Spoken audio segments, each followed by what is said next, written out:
सबको जय मसीह की। मैं पास्टर लालजी विश्वकर्मा। आइए आज दिन की नई शुरुआत के लिए सुबह की प्रार्थना हर एक के लिए करते हैं। प्रार्थना शुरू करने से पहले मैं वचन के माध्यम से हर एक से बातचीत करना चाहता हूँ। आइए वचन को देखते हैं। भजन संगीता अध्याय 1 वचन 1 से। भजन संगीता अध्याय 1 वचन 1 से। आइए देखते हैं। क्या ही धन्य है वह पुरुष जो दुष्टों के युक्ति पर नहीं चलता और न पापियों के मार्ग में खड़ा होता है और न ठट्ठा करने वालों की मंडली में बैठता है, परंतु वह तो यहोवा की व्यवस्था से प्रसन्न रहता और उसकी व्यवस्था पर रात दिन ध्यान करता रहता है। वह उस वृक्ष के समान है जो बहती नालियों के किनारे लगाया गया है, अपनी ऋतु में फलता है और जिसके पत्ते कभी मुरझाते नहीं। इसलिए जो कुछ वह पुरुष करे वह सफल होता है। आमीन, हालेलुया। मेरे प्यारे भाई बहनों, यहाँ परमेश्वर की वचन बता रही है जिसमें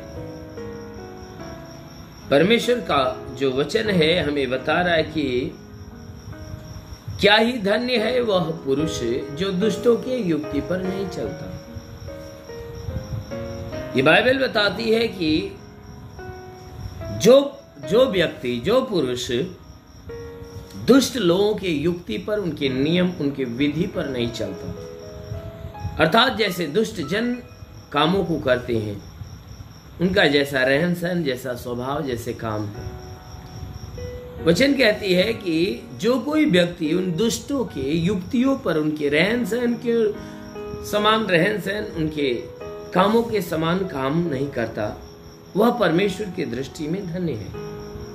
कि जो दुष्ट व्यक्तियों से कोई ताल्लुकात नहीं रखता है, उनके बनाए गए नियम, उनकी विधि, उनकी व्यवस्था की तरफ ध्यान नहीं देता, नहीं चलता है, नहीं मानता है, ऐसा व्यक्ति परमेश्वर की दृष्टि में धन्य और महान है। कहता है कि और न पापियों के मार्ग में खड़ा होता है। कहता है वह व्यक्ति जो पापी लोगों के मार्ग में, यानी जो पाप करने वाले लोग हैं, अपने पाप के काम करने के लिए जो काम करते हैं, जो तरीका अपनाते हैं, जैसा वह उपाय रचते हैं और जिस रास्ते को अपनाते हैं, वचन कहता है कि जो कोई व्यक्ति ऐसे पापी लोगों के मार्गों में, उसके रहन सहन में रहता नहीं है, ना ही उनके मार्गों पे चलता, ना ही उनके बताए गए उपायों को अपनाता है, कहता है, यानी उपाय का मतलब वचन कहता है कि जो कोई व्यक्ति ऐसे दुष्ट जन के मार्ग पे नहीं चलता, आपको जीवन जीने का जो उपाय बताते हैं, जो रास्ता बताते हैं, जो उनके बोल हैं, कहता है जो कोई व्यक्ति इन सारे कामों को स्वीकार नहीं करता है, अर्थात पापियों के मार्ग में खड़ा होता है, यानी जैसे पापी पाप करने के लिए अपना कदम बढ़ाते हैं, तो जो कोई व्यक्ति उन पापियों के साथ मिलकर वह उनके जैसा काम नहीं करता, वह परमेश्वर की दृष्टि में धन्य और महान है। मेरे प्यारे भाई बहनों, बहुत से ऐसे लोग हैं, बहुत से ऐसे धर्मी जन हैं जिनका उठना बैठना, चलना फिरना, उनकी बातचीत ऐसे बुरे लोगों की संगति में होती है, और वे उनसे अगर प्रश्न किया जाता है तो वह कहते हैं कि भाई बुरा तो वह व्यक्ति है, वह बुरा काम करता है ना, हम तो उसके साथ रहते हैं, बातचीत करते हैं, उसके साथ घूमते हैं, हम थोड़ी कर रहे हैं, हम तो अपने आप को बचा कर रखते हैं। मेरे प्यारे भाई बहनों, ऐसा नहीं। यदि आपकी संगति अगर बुरे लोगों से है, आप बुरे के पास बैठते हो, उनकी संगति में रहते हो, तो उनकी बुराई अवश्य है कि आपके भीतर आने वाली। इसीलिए वचन कहती है कि वह व्यक्ति धन्य है जो पापी लोगों के रास्ते में नहीं रहता और कहता है और न ठट्ठा करने वालों की मंडली में बैठता है। वह व्यक्ति परमेश्वर की दृष्टि में धन्य और महान है जो ठट्ठा करने वाले लोगों के मंडली में नहीं बैठता, जहां पर जैसे बुरे लोग गलियों में, चौराहों पे, बाजारों में इकट्ठे हो जाते हैं और इकट्ठे होकर किसी न किसी आने जाने वाले के विषय में वह कोई भली बुरी बातें कह के ठट्ठेबाजी करते हैं।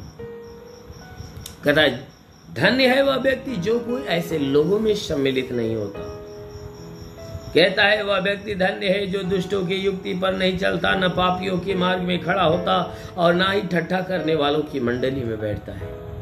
परंतु ये सारे काम की तरफ ध्यान न देते हुए, परंतु वचन कहती है कि वह तो यहोवा की व्यवस्था पर ध्यान रखता है।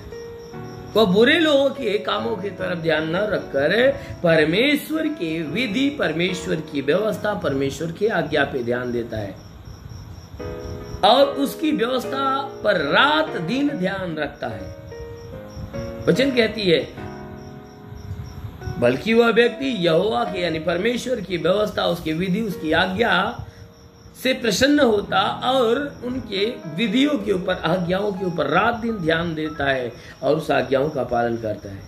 कहता ऐसा व्यक्ति उस वृक्ष के समान है जो बहती नाली के किनारे पे लगा है। ऐसा व्यक्ति उस पेड़ के समान है जो बहती हुई नाली के किनारे पे लगाया गया पेड़ है।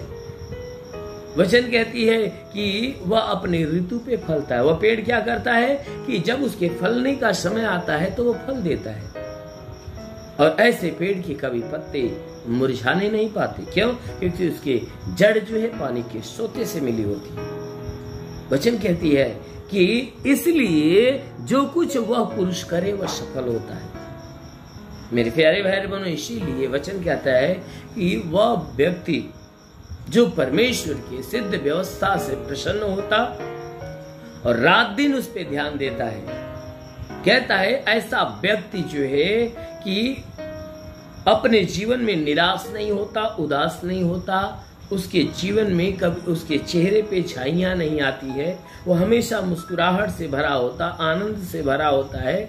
और वचन कहती है ऐसा व्यक्ति अपने जीवन में जो कुछ करना चाहता है वो अपने हर कामों में सफलता पाता है।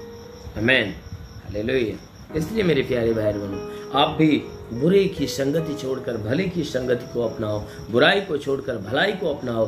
जरूर है कि परमेश्वर की कृपा दृष्टि आपके ऊपर पड़ेगी और परमेश्वर आपको आशीषों से भर देगा। आपके जीवन में किसी भी बात की घटी नहीं होगी। इसलिए आइए, आंखों को बंद करिए, पूरी विश्वास से भर जाइए। मैं आज सुबह की प्रार्थना आपके लिए करने जा रहा हूँ। जरूर है कि आप सभी को प्रभु आशीष देगा।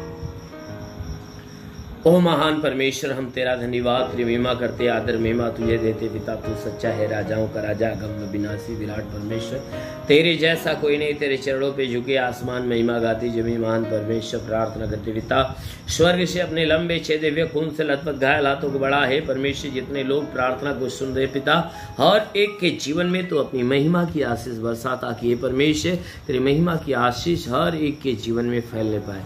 क्योंकि प्रभु मैं प्रार्थना करता हूँ पिता, जितने प्रार्थना सुनने वाले लोग हैं इनके द्वारा जितने गुनाह, जितने अपराध हुए, सारे गुनाह अपराधों को क्षमा कर। हर एक के ऊपर प्रभु दया दृष्टि डाल। हाँ मेरे प्रभु, हम प्रार्थना करते पिता इनके द्वारा कोई पाप, कोई गुनाह न होने पाए। हर पाप, हर गुनाह से इन्हें बचा। मेरे प्रभु हम विनती करते क्योंकि तेरे वचन में लिखा गया है जो विश्वास करता लज्जित नहीं होता। सब तेरे विश्वास से प्रभु इनके विश्वास के अनुसार इन्हें चंगा कर, क्योंकि तू चंगा करने वाला परमेश्वर है। तूने कहा मैं इस नगर का इलाज करके यहाँ निवासियों को चंगा करूं। मैं तेरा चंगा करने वाला परमेश्वर हूँ। हाँ मेरे प्रभु, उसी प्रकार इनके शरीर का इलाज करके शरीर में जितने दुख है, जितनी तकलीफ, जितनी बीमारियां बिल्कुल बाहर निकल जाए। दुष्ट आत्मा निकल जाए। हे परमेश्वर तेरे वचन में लिखा गया, हे परमेश्वर तेरे वचन में लिखा गया, यदि तू परमेश्वर को शरण स्थान और धाम मान लिया, कोई विपत्ति तुझको न पड़ेगी, ना ही कोई दुख तेरे डेरे के निकट आएगा। परमेश्वर यहोवा अपने स्वर्ग दूतों को तेरे निमित्त आज्ञा देगा, तू जहां कहीं जाए तेरी रक्षा करे। महान परमेश्वर हम प्रार्थना करते पिता, अपने स्वर्ग दूतों को हे परमेश्वर अपने स्वर्गदूतों को इनके लिए आज्ञा दे कि स्वर्गदूत इनके प्राणों की रक्षा करे, जीवन की रक्षा, शरीर की रक्षा करे। हाँ मेरे प्रभु, इनके जीवन में जितने भी दुख है, जितनी तकलीफ, जितनी बीमारियां बिल्कुल बाहर निकल जाए। दुष्ट आत्मा निकल जाए, शैतानी आत्मा से ओ महान परमेश्वर, प्रार्थना करते पिता, तू अनुग्रह करने वाला प्रभु अपने भारी अनुग्रह से भर दे मेरे प्रभु, ताकि इनके शरीर से हर प्रकार के दुख तकलीफ बीमारियां हो तो बिल्कुल बाहर निकले। हे परमेश्वर, आंखों की तकलीफें, कान की तकलीफें, नाक की तकलीफें, दांत की तकलीफें निकल जाए, पेट के अंदरूनी हिस्से की बीमारी बिल्कुल बाहर निकल जाए, ट्यूमर की बीमारी, कैंसर की बीमारी निकल जाए, जिसके शरीर में ब्लड नहीं बनने लगे। ओ परमेश्वर, हम प्रार्थना करें, जुकाम खांसी बुखार निकल जाए, टाइफाइड मलेरिया नष्ट, उल्टी दस्त की बीमारी निकल जाए, पेट इस पर न बंद हो, किसी भी प्रकार के चर्म रोग इनका शरीर छोड़े निकल जाए। महान परमेश्वर, प्रार्थना करते पिता, हे अनुग्रह करने वाले प्रभु, इनके ऊपर अपनी दया दृष्टि डाल मेरे प्रभु, ताकि जितने लोग प्रार्थना सुन रहे हैं उनके शरीर के किसी भी भाग में कोई प्रकार की बीमारी क्यों न हो, हर बीमारी को मैं डांटता हूं, यीशु के नाम से निकल जाए।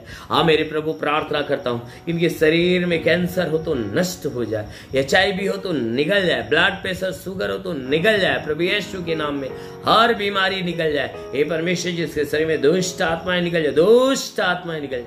हाँ मेरे महान परमेश्वर, प्रार्थना करते भारी अनुग्रह भारी आशीष के द्वारा इन्हें परिपूर्ण कर मेरे प्रभु। तेरे वचन में हे परमेश्वर जो कुछ लिखा है प्रभु, तेरी आज्ञा के अनुसार हे परमेश्वर इनके जीवन में होने पाए। हाँ मेरे महान परमेश्वर, प्रार्थना करते पिता, हे परमेश्वर इनके शरीर में जितनी बलाएं दूर हो जाए, इनके घर परिवार के ऊपर रोजी रोजगार, काम धंधे, बिजनेस व्यापार पे आशीष बढ़ोतरी बरकत हो, घर में शांति, परिवार में शांति हो। हाँ मेरे महान परमेश्वर, प्रार्थना करते पिता, इनके जीवन का उद्धार, इनके जीवन का कल्याण होने पाए। हाँ मेरे प्रभु, विनती प्रार्थना करते पिता, हे परमेश्वर जितने लोग प्रार्थना सुने और एक के जीवन में अनहोना चमत्कार होने दे। मेरे महान परमेश्वर, प्रार्थना करते पिता, जितने तेरे सेवा करने वाले लोग हैं प्रभु, उनके सेवकाई के ऊपर आशीष दे, ताकि उनकी सेवकाई दिन पर दिन बढ़े। हाँ मेरे प्रभु, ये आत्मा के द्वारा भरते जाए। मेरे महान परमेश्वर, हम प्रार्थना करते पिता, हर प्रकार की समस्याएं इनके जीवन से निकल जाए, हर प्रकार की समस्याएं निकल जाए, दुष्ट आत्माएं निकलने पाए। मेरे महान परमेश्वर, आकाश का झरोखा खोल, महिमा की आशीष आने दे।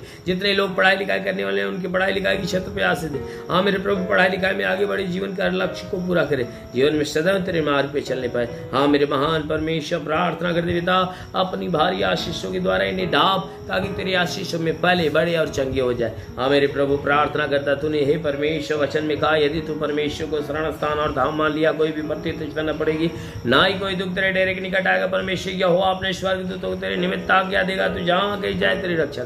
हाँ मेरे प्रभु, उसी प्रकार अपने दूतों को भेज, ताकि इनके प्राणों की रक्षा करे, जीवन की रक्षा करे। ओ परमेश्वर, हम प्रार्थना करते पिता, अपने स्वर्ग से अपने हाथों को उनके ऊपर बढ़ा, अपनी पवित्र आत्मा का अभिषेक हर एक के ऊपर आने दे। ओ पवित्र आत्मा को सुले रिखाबा संदो सबरबा सखला रंदिली रिबा रांदा सबरबा अंदिली रिबा सलबा से खरंदिली रिबा। महान परमेश्वर, हम प्रार्थना करते पिता, स्वर्ग से हे परमेश्वर भारी आशीष से हर एक के जीवन में आने दे, क्योंकि प्रभु हम यीशु के नाम में मांगते हैं, आमेन। परमेश्वर हरि को आशीष दे।